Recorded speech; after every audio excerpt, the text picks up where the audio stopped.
So I'll share it. All right, we are live. Shalom and welcome everybody to the Yishai Fleisher show, broadcasting live at this very moment on Facebook, Periscope, and YouTube. And you are with us wherever you are around the world. We're going to get the show going in just a few minutes with Rav Mike Feuer. This is the pregame. Rav Mike, shalom and welcome to the show. How are you, sir? Oh, Rabbi Yishai, I am well. It's good to see you. Yeah, we haven't seen each other in a while in this format anyway, and a lot has happened, both politically and spiritually, and so I hope that on today's show we'll be able to cover some of that. So I'm excited, and I'm waiting for everybody to join us and just let us know how things sound and how things look and how you're feeling and where you're at, and send your little blessings. Everything okay on your end, Rav Mike? Yeah, I just had a knock at the door. No worries, no worries. Okay, good. We can handle that. And of course, we're going to get to the topics of both the Torah portion, which is so central to the way we actually live our lives, and also what's really the two big things that are being talked about in Israel today is the formulation of the next Israeli government or the lack thereof. But maybe so that might be over right. optimistic. But maybe above the fold in the newspaper, literally.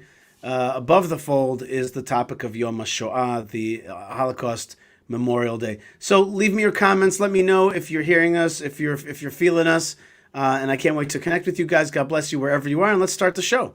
All right, I'm ready. Shalom, everybody, and welcome to the Yishai Fleisher show, broadcasting live from Judea to the world. You're a part of it wherever you are. Shalom and welcome to our first post-Pesach show, and we haven't been here for a while. And already it looks like Lou Weiss is with us. And Lou says, Yishai and Rav Mike looking and sounding great. God bless you, Lou. Thanks, It's a blessing to have friends all over the world. And I was thinking about Lou and his wonderful family when I was up in Tzfat during the Pesach vacation. Instead of going down to Hebron like the rest of my colleagues, I kind of went up to Tzfat to find what my friend Ari Abramowitz calls an alternative holiness, like different flavors of holiness, and it was really, really special. It was, I don't know, Rav Mike, I don't know what to say to, like, just being in those synagogues, the Abuav synagogue, the Ari synagogue, looking up at Mount Meron as the sun sets behind it to the west, right behind this mountain range that's kind of standing north south, and the sun gets behind it, and being in this place where I think. Modern Zionism, that started about 500 years ago, really starts. It's just very, just a great way to have a Pesach holiday. What do you think about that? How was your holiday? To me, Svat, like you're speaking about the spiritual revolution that occurred there in a very intense and relatively brief period in the 16th century, was the turning point that opened the doors for the physical return. I agree with you 100%. Yeah. And in that sense, it's very fit to Pesach, because that was a historical spiritual turning point. So I see the energy. My Pesach was really wonderful. It's a lot of work. I did a lot of cooking. I am the cook. I can promise you that the underside of the drawers in my kitchen are still probably fairly clean. Has everything been de-Pesached fully in your house? Oh, I don't hesitate on that one. It takes me a couple hours, Motzei Chag, but I just do it all. And there's no tomorrow. It's only now. Did you eat the customary, one of the customary ways of having chametz very quickly after the Passover holiday? Either the mufleta, Moroccan Jewish way of doing it, which is a kind of a pancake type thing, and where you celebrate Mimuna, which is from the word emuna, which is really a holiday that the first redemption was in Egypt, and the last redemption of the seventh day of Passover is for us, for our time. And similarly, the Chabad custom of doing a Sudat Mashiach, a meal for Messiah on the seventh day of Pesach, and then going right into the post Pesach thing with doing Havdalah, with doing separation between holy and the regular days on beer, and going right into Where would you get the beer from? They put it in their freezer, and they sell their freezer, and they start de-thawing it Motzei Chag, and that's the way they do it. Yeah. Okay. Oh, Yeah, they go in Chabad's mind, and I think the halacha also reflects this. You're actually not supposed to eat matzah at the end of Passover. It's like medicine for its time, and that's it. And so they're like, the minute Pesach is over, you got to have some chametz. I mean, I do the American Ashkenazi Israeli thing and order pizza for my kids. The people don't know that the pizza places really they make their whole year's worth of. Erev Chag and Motzei Chag. Are you kidding me? That's right. Basically, in the Feuer house, what happens is that I'm knee deep in changing the kitchen, and I just put red tape across it, like, do not bring that in here until I am done. That's right. That's right. We got a lot of friends that are joining us. We got Allison, who says the sound is good from here in Manchester, UK, and right across the street. I'm really projecting. Yeah, that's right. And right across the street is Mark Pickles, who says, "Good morning from Manchester. We missed you guys in the past few weeks." And I think I've asked this before. Mark, do you know Allison? Allison, do you know Mark? Yeah, you guys should, more or less every time you do. Yeah, what's that? You ask it every time. Right. Okay. And then we're just all in the UK today. Shalom from Hove, UK. Blessed to be part of your discussion again on this special day. We will never forget. We're going to get to that in a second. And I just want to point out that I'm wearing a bracelet. This one says "Live with Passion," and the reason I'm wearing a bracelet today is because during the Sfirat HaOmer, the 50-day count from the day after the first day of Passover, from basically the evening after the first day of Passover, we count 50 days until Shavuot, until the holiday of weeks, or Pentecost. We call it Shavuot. And so during this time, in order to remember that we're counting a different time, I wear like a bracelet that keeps me kind of in mind. Now, this is also, yeah, it's just an easy way to like know that you're in the Sfirat HaOmer. And this is the period of also what's called Chagei HaLeom, the national holidays. The national holidays. Or Tkufat HaChutzot HaLevanot. Tkufat what? Tkufat Chutzot HaLevanot. That's right, it's called school. Right, the white shirts period. The white shirts period, which sounds a little scary, but what it really means is that we wear white for the various holidays, because there's many means that you have to keep your kids' white shirts clean constantly, because you're going to be sending them to school every other day in a white shirt. That's right. That's right. But today is not a white shirt day. Today is the day right before the first salvo of these national holidays, and that is Yom HaShoah, Israel Holocaust Memorial Day. I'm just taking out my newspaper here, which is Israel Hayom, and you can see that the very top of the Israel Hayom is actually not the politics, which is on the bottom fold, but rather the top fold, which is all about Holocaust Memorial Day. And the paper is filled with all kinds of incredible stories. It's got the whole middle section is all about that. The reason I'm actually talking about this paper is because we had the editor, Boaz Bismuth of Israel Hayom, visit us in Hebron just the day before yesterday. And really, one of the things I said to him was, I said, "I love your paper. I read it almost every day. The one thing," he goes, "But." I go, "Yeah, but I said to him, there's no but, and right." I said to him, "I really love your paper," which is totally true. I was not kissing up. I was telling the truth. I said, "You know what I'm tired of? I'm tired of seeing the same faces on the front page. I'm tired of being in the reality TV, the reality program of politicians. I'd like to see other things. You yourself told us how many other things you guys write about. I'd like to see some other images on the front page, just to show that there's other things in this country other than the political issues, which are this daily reality TV." Right? And he goes to me, he looked me straight in the eyes, which is the kind of guy he is, and he goes, "I like it. I like what you're saying. I don't know if it's a coincidence or not, but 2 days later, the very top fold." I think not. Right. And then the politics is much smaller here on the bottom, which I think is really great, because really Holocaust Memorial Day is bigger than whatever politics of the day there is. The politics can wait for tomorrow, but for a second, there's Holocaust Memorial Day. And here's a figure for you, Rabbi Mike. About 14,000 Holocaust survivors passed away this year in Israel, from last Yom HaShoah to this Yom HaShoah. Wow. Yeah, that's what it said here. And it was just and really the articles every year, and this year even more, are all about the fact that the people who went through the Holocaust That's a generation that is now passing away, luckily alive and with their family around them, but it's passing away. So I wanted to really throw out to you, the Holocaust. I listened to your show, The Jewish Story, and I heard the horrific story of Munich massacre and the 1972 Munich Olympic massacre with the 11 athletes that were murdered there, and then the kind of German cover-up behind it. But the real part of that story, which is how haunting it was, that it brought back the memory of the Holocaust. So I'm throwing it out to you, Rav Mike. Tell me a little bit about Israel Holocaust Memorial Day and how we're thinking about the Holocaust today. So with so many pieces here, I think that it's important to clarify something from the beginning. Is that call it Holocaust Memorial Day is a misnomer. It's Yom Zikaron L'Shoah U'Gvura. Like as you look back, if you hold that headline back up, you'll see Zikaron U'Gvura, right? That it's memory, but it's also about might, right? That there's this piece, there's this piece in the Israeli attempt to grapple with the narrative interpretation of what happened that front loads resistance.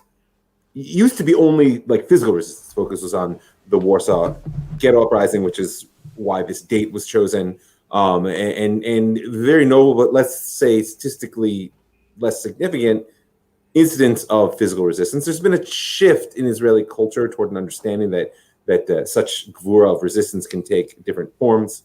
This, sort of loyalty to Torah and the Jewish people is its own form of resistance. But I only mention it because we are at the inflection point of a very important process of shifting from being witnesses to actively crafting memory, right? Meaning, like when I grew up, as I'm sure was true with you, every Holocaust program, Memorial Day, centered around a survivor giving their testimony and us bearing witness to it. That was it. Like I don't really have anything to say. I don't have any interpretations. Maybe I'll ask some questions, but the idea of deriving lessons or trying to understand was not really present. That's become more present as the reality fades, and it becomes even more important. Now, on one hand, there's a tremendous loss, and in the loss, first of all, just the human loss, but also the loss of the living witness. This, on the other hand, there's a very important opportunity we're being given, which is that in the same way we just came through Pesach, and we've been processing the slavery in Egypt for 3,000 plus years. It's central to everything we do. Every night, every Friday night, they make Kiddush. Every time that you say the grace after meals, right? We're processing that experience and transforming it from suffering and trauma into a source of positive identity, right? To do that to the Holocaust is our next task, and it's a big one. And it's going to take many years. It's going to take real spiritual leadership, but it can't really be done while people who actually witnessed it are still in the world. Not that I'm rushing them. Please, God, no, they don't misunderstand me. But you hear what I'm saying? Like, what do I really have to say about memory and interpretation and understanding when I'm speaking to my great aunt who went through both doors of Auschwitz? I got nothing to say. Be silent and listen. But that time is passing. And right. it begs the question of what we as, and that's why I mentioned the Gvura, for various reasons that I speak about actually in a number of episodes on the show, the Israeli society needed to cleave to this narrative of Gvura and therefore, by the way, label everyone else as sheep to the slaughter, which was not a very positive thing. If you're interested, you can go back to the episode on the Eichmann trial, right. which it was a turning point in Israeli society's beginning to actually discuss the Holocaust. And it's shifted. I mean, I'm teaching on this afternoon, so I have a bunch of documents in front of me. But just imagine here from a 1988 Israeli newspaper. It's a Holocaust survivor writes, "There's no more important political and educational task for the leaders of Israel than decide with life, dedicate themselves to the future, and not deal constantly with the symbols, ceremonies, and lessons of the Holocaust.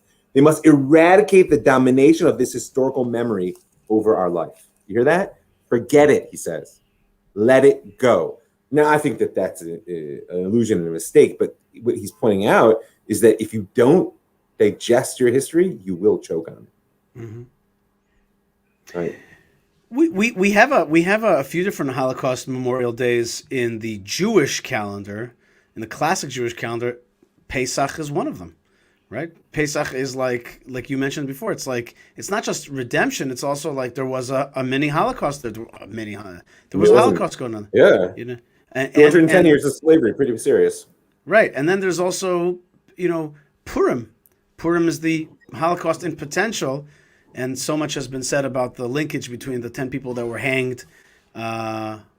People are hanged, right? Not hung. Yeah, hanged in Nuremberg. Yeah, pictures are hung. People are hanged. That's right. The connection between the Nuremberg and the 10 sons of Haman. Like there's definitely spiritual connections there. But now it's like the Holocaust kind of happened, and it's in our collective memories. I've got a whole bunch of Holocaust books here in my house. I look at them a lot of times, and I read them, and sometimes my kids or my wife will be like, why are you reading this stuff? Like, why do you want to? And I sometimes feel like I want to wrap myself in the horror. I want to actually like feel it, experience it, and become. I'm going to say something very politically incorrect. Angry through it. Like I want to feel the rage, and that rage is like a rage of like never again.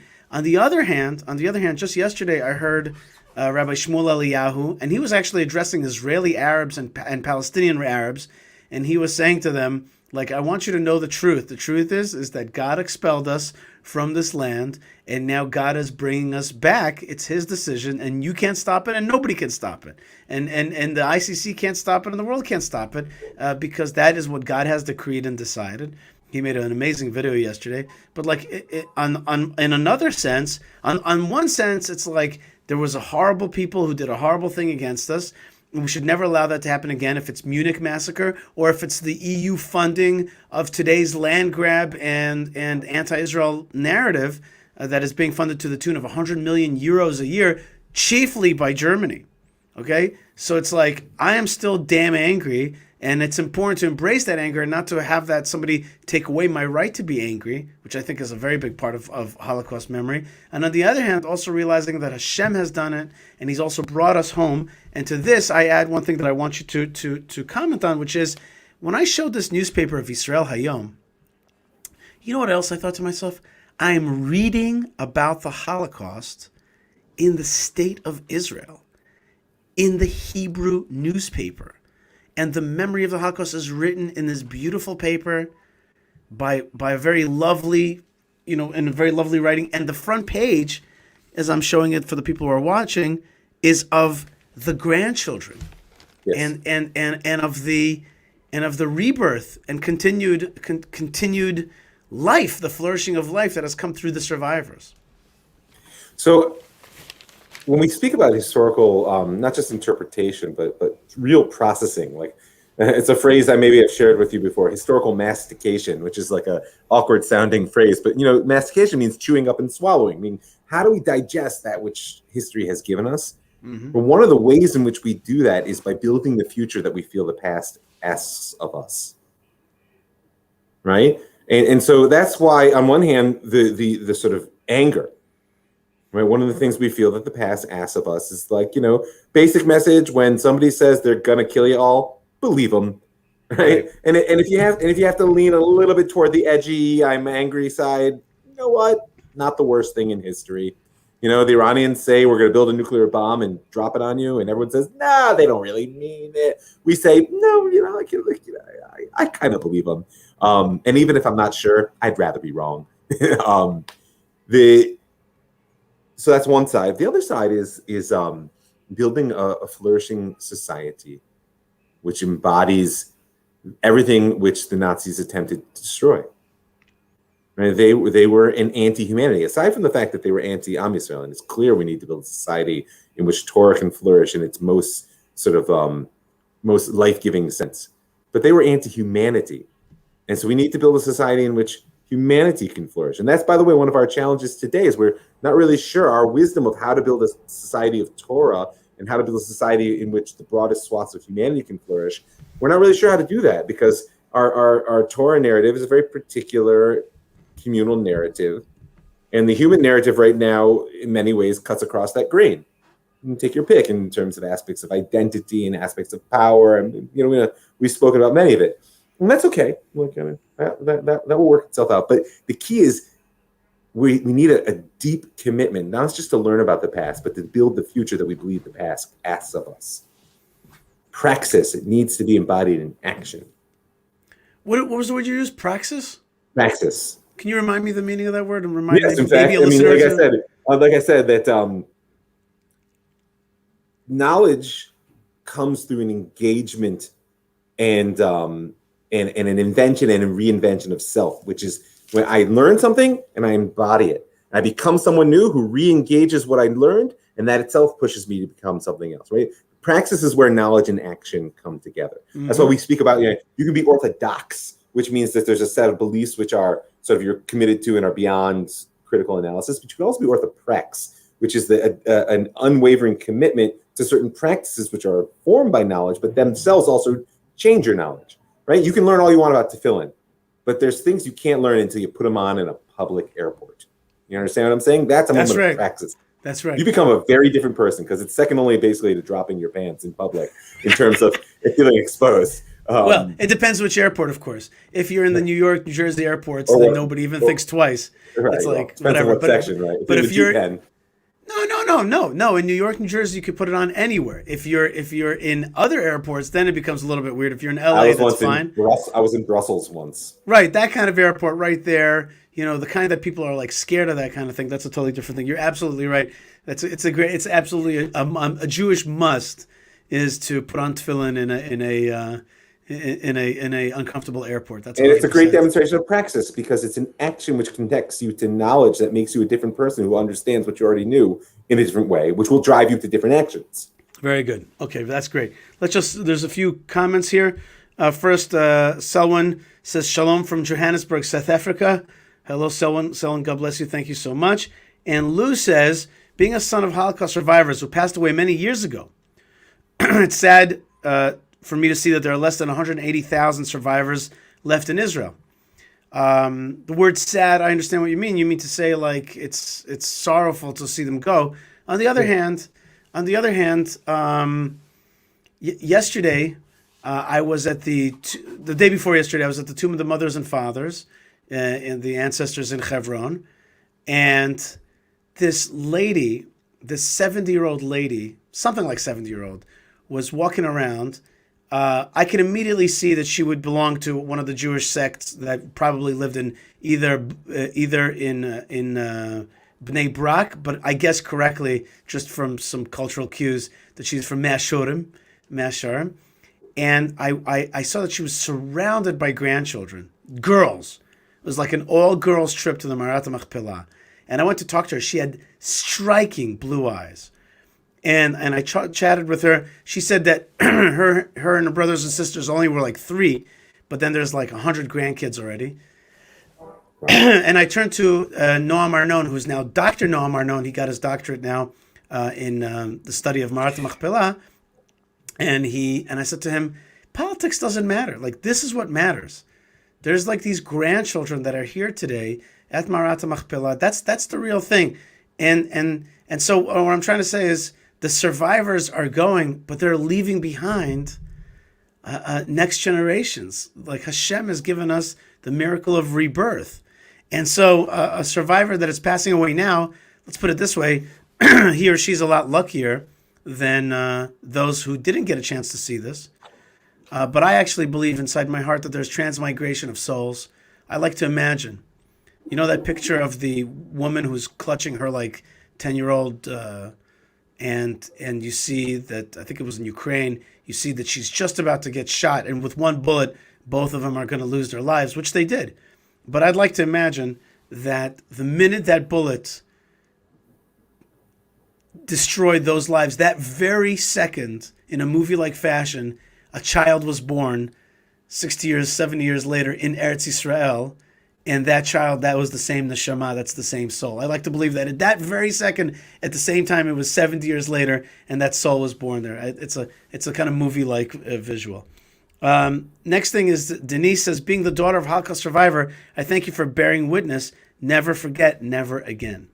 I think we should also say, and Baruch Dayana Emet, and Baruch Hashem, Hashem, there was evil in this world, but Hashem at the same time allowed it. I guess there's a conflict between those things. You remember the old joke, right, Rav Mike? Remember the old joke? The grandson comes to the grandfather. This is my favorite Jewish joke. Grandson comes to the grandfather. He says, "Grandpa, do you still believe in God?" And his answer was, "After what he did to us."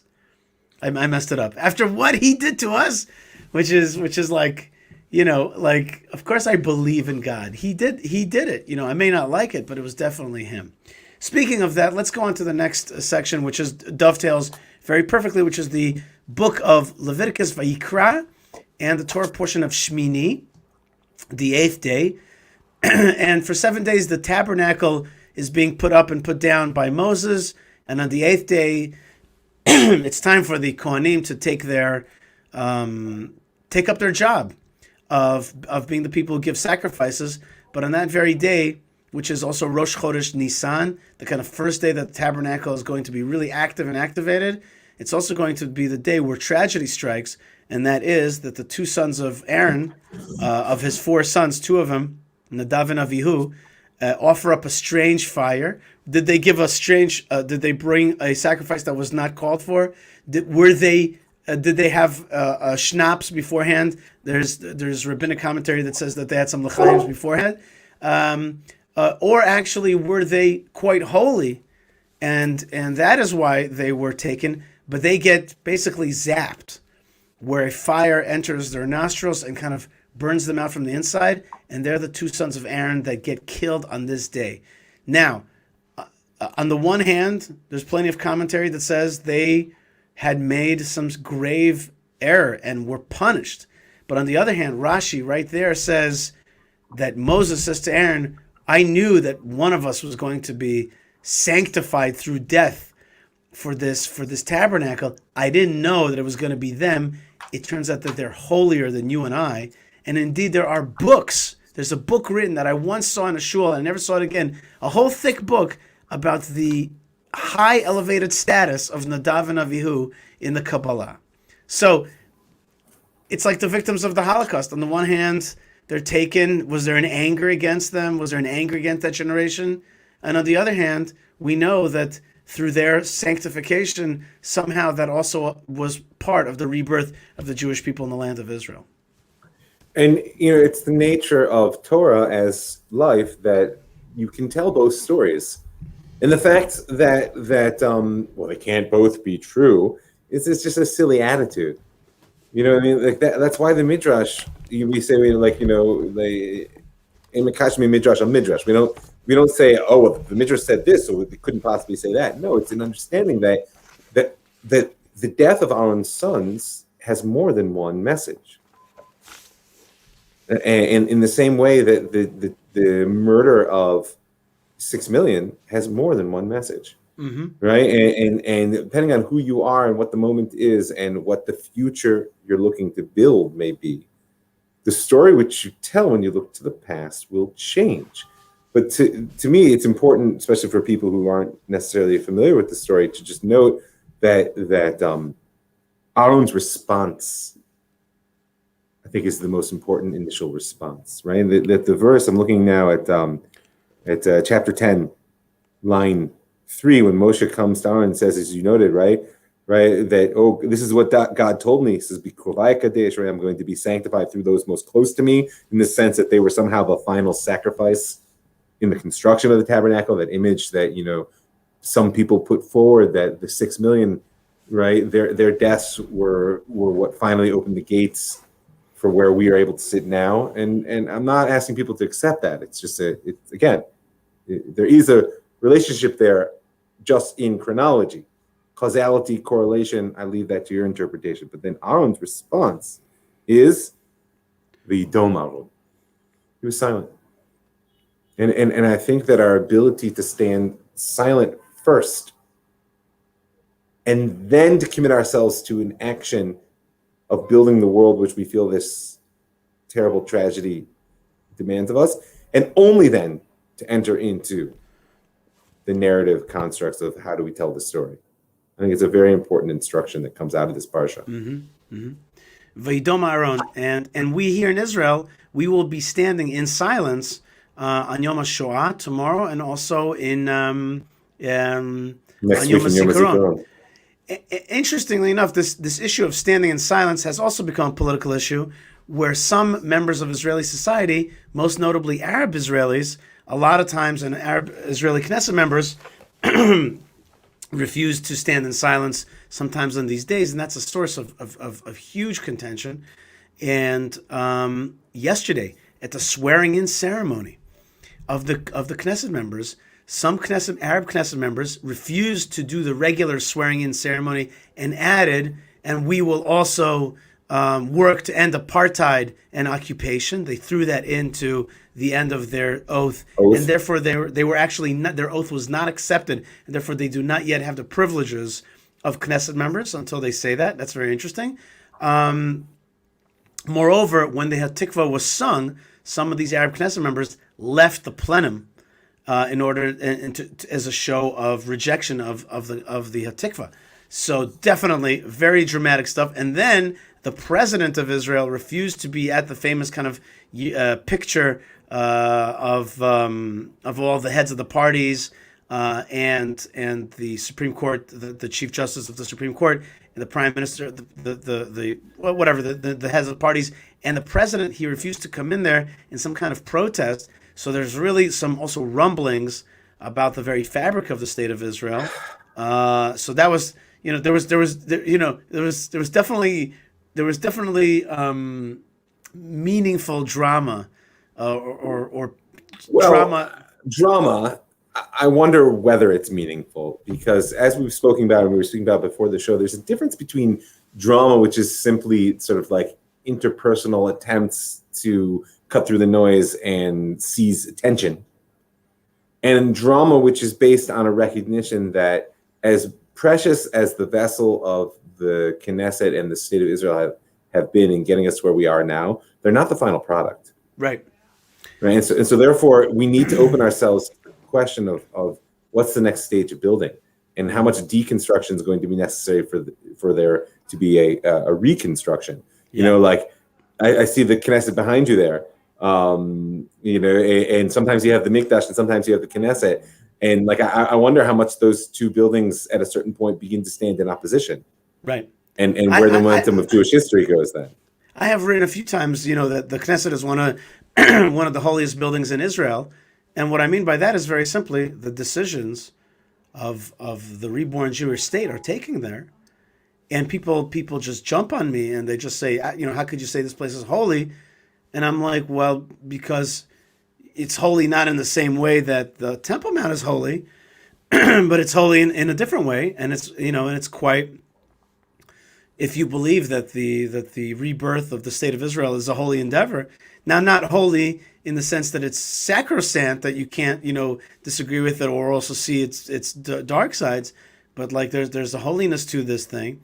And people don't agree with that. And it's really not so easy to always keep those things at the same time, especially when sometimes decisions in the Knesset are to uphold things that are really contra to that Beit HaMikdash attitude. And yet that's the dance, right? And the beauty is sometimes in the dance and not in any one of the dancers. Listen, it's not new. I mean, I'll give you an image that you're familiar with that our listeners might be less so, which is that, there was no king who brought more idolatry into Am Yisrael than Achav, right, king of the northern kingdom of Israel. Nonetheless, Eliyahu HaNavi, the prophet Elijah, who was, the zealot for the Lord, ran before his chariot. Why? He was Mechalek Kavod L'Malchut, right? He gave honor to kingship, and that's not simply a bowing to power. It's a recognition that there is a sacred nature of self-rule for Am Yisrael. It's a critical vessel for our mission, and even when that vessel is insufficient, inadequate, corrupt, Achav, the worst. Even then, right? And it's both a sacred intrinsic sanctity, but it's also a recognition that if you destroy that vessel, you got nothing. Right. Right. Great point, and a great image, and a powerful image. One that could be also, I think, painted. Very powerful image, I think, right there. Well, if you read our book, Key that's of Rain, right. You'll see it. That's right. That's your and Dave Mason's book, Key of Rain. I want people to check that out. We love that book here, the Fleisher household. And your next book after that, which is the one before it, First one is Lamp of Darkness. Lamp of Darkness. We have a title for book 3. I'm not going to reveal it right now. Ooh, exciting. Exciting, so exciting to put that out. You know what, Rav Mike, this leads me nicely into the last part of that I wanted to discuss today just for a few minutes, and that is the end of the Torah portion of Shmini, which is actually about the laws of which animals are allowed to be eaten and which are not. Yep. Which in many ways brings the whole temple type stuff, which we don't really live with daily. Laws of there's very complex laws of the temple. We don't actively. I know a lot of people who know them cold, but we don't actively live with those laws right now. Because we don't have the building, yes. Because we don't have the building, and we don't have that time yet. Although we may be in that era, in that period. But the laws of kashrut, which are which animals can you eat, to the level here. I'm just going to show this picture in my nice little Rashi book, which is here's the picture, which is which hooves are split hooves and which are not. And says God, I want you to eat only animals that have split hooves and chew their cud. And here's me at Mount Sinai. Say what? Wait, when you say split hooves, that's what's gonna and then God says back to me, he says, yeah, Yishai, split hooves, chew the cud. That's the animals. Since I created animals, I know what you need to eat and what you don't need to eat. And by the way, fins and scales good? Without no good. Eel, not good because it doesn't have fins and scales. Swordfish? Fins and scales. Ooh, you can't eat the swordfish. Well, right, exactly. Right. Pig has split hooves, but does not chew its cud.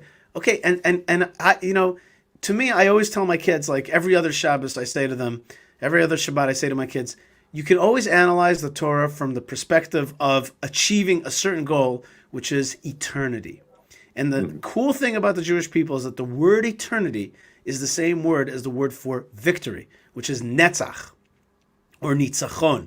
Okay, it's actually also interestingly, it's also the word for melody or conducting music. Okay, conduct. Yeah, right. So what does that mean? It means that the ultimate victory for the Jewish people is their ultimate survival, and their survival is dependent on the secrets of how to keep the Torah, which gets you through generation and generation, gets you through the Roman period to the Spanish period, to the Mamluk period, to the all the various periods that we've gone through.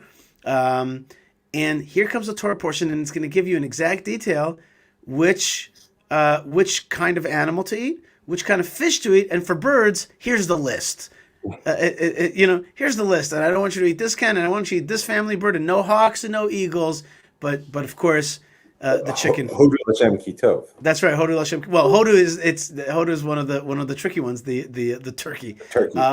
But by the way, I know that the state of Israel chose the kind of the hoopie as its national bird. I think that was a mistake. It could have been the dove, but it also could have been the rooster. I was just at a zoo recently. Roosters are beautiful. They're beautiful colored. It's just they have a bad rep, but they are awesome. And the Gemara compares the Jewish people to a rooster in that he crows in the darkness before the dawn. So too the Jewish people call for Mashiach to come even before he has arrived in this dark world. So let's talk a little bit about kashrut and how that ties into eternity. And also that's again how we survive through the Holocaust to be reborn, because we're tied into these great laws, Hashem's laws of keeping the Jewish people an eternal people. I mean, what comes up for me first is that kashrut is one of the elements of halakha, of Jewish law, in which consciousness and precision of action come into really, like in your word, right, like coordinated, that like netzach. Right? What do I mean? Is that, listen, sometimes people forget when you live in the state of Israel, and it's relatively easy to keep kashrut. Relative, I mean, it's not as simple as people would like to believe. But if you're out there in the world or you've lived elsewhere, you understand that eating can be the most animal action. You just whatever works, or what I want, I pursue my desires. What kashrut demands is a precision of awareness and deliberate decision making and creation of systems that embody values in behavior. And that is the key to eternity. I can tell you, in my spiritual counseling and especially in the coaching side of what I do, I'm constantly pushing people clarify your values, formulate specific goals, and then develop the behaviors that will allow you to embody your values in actions, and that will take you where you want to go. And here says God. It's very simple. You may not understand the ultimate value of kashrut. Kashrut is like one of the classic chokim, except the values God says you're going to follow my instruction on what to eat. But then, okay, no, I can take specific actions. It defines where I go, who I eat with, how I travel, etc., etc., etc. Right? And it demands a precision of behavior in an area which can so easily just lead to sort of an almost animal side or just an ignorance. And so it's, I think, a very powerful demonstration. The other thing I would add, and then I'll stop, is you noted the connection between the temple and kashrut, which is very powerful in the sense it's part of transforming the table around which your home is built into an altar parallel to that which around the temple itself is built. That's right. It's a place of sacred service. I just want to tell you that Dr. Noam Arnon in Hebron, he says that Herod took, to build the tomb of the patriarchs and matriarchs, he took two architectural elements.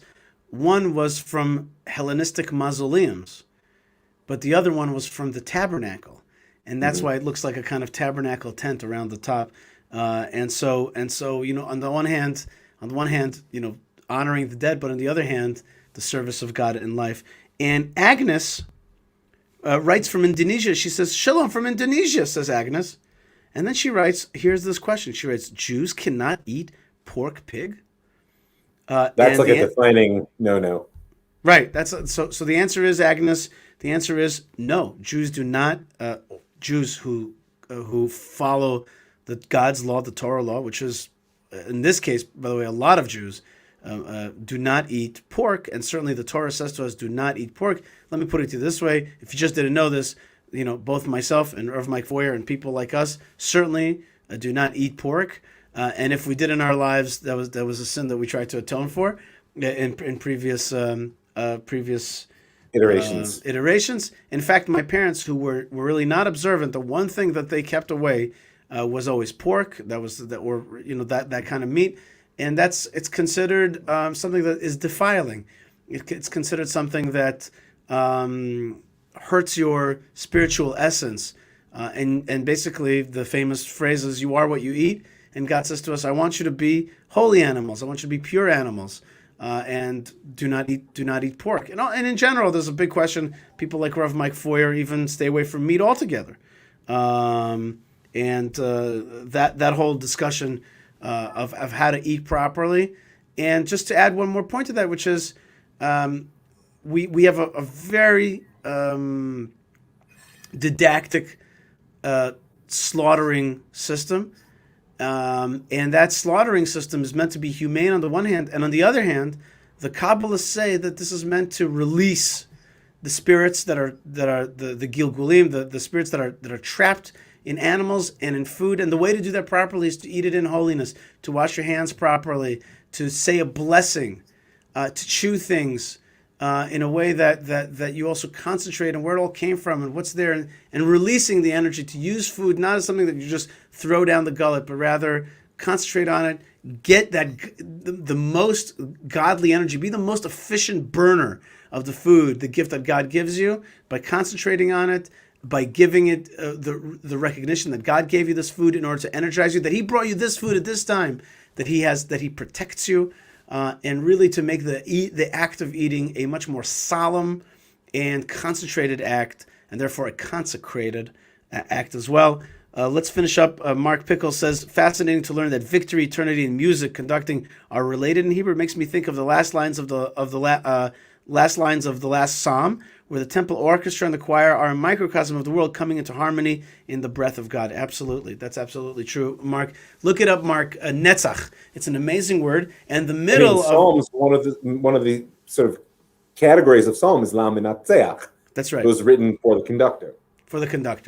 And that's the music that we play. In many ways, we're the music. The Jewish people are the what's it called? The soundtrack. Music of the soundtrack. They're the soundtrack for humanity throughout history.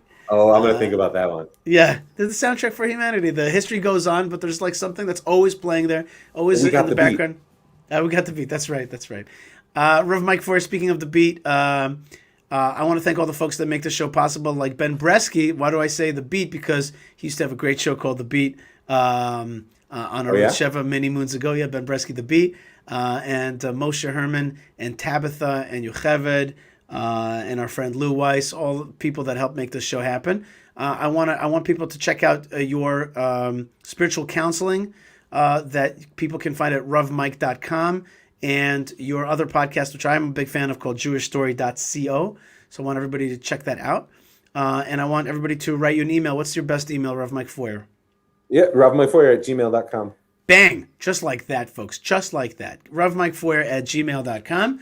And you connect with me easily, yishai@yishaifleisher.com or yishai@thelandofisrael.com. I'm going to throw out one more thing, which is I'm really trying to push my family to change my last name to Hebraize it. Yes, Really? yes, I've grown thankful for the last name Fleisher, and now ready to move on.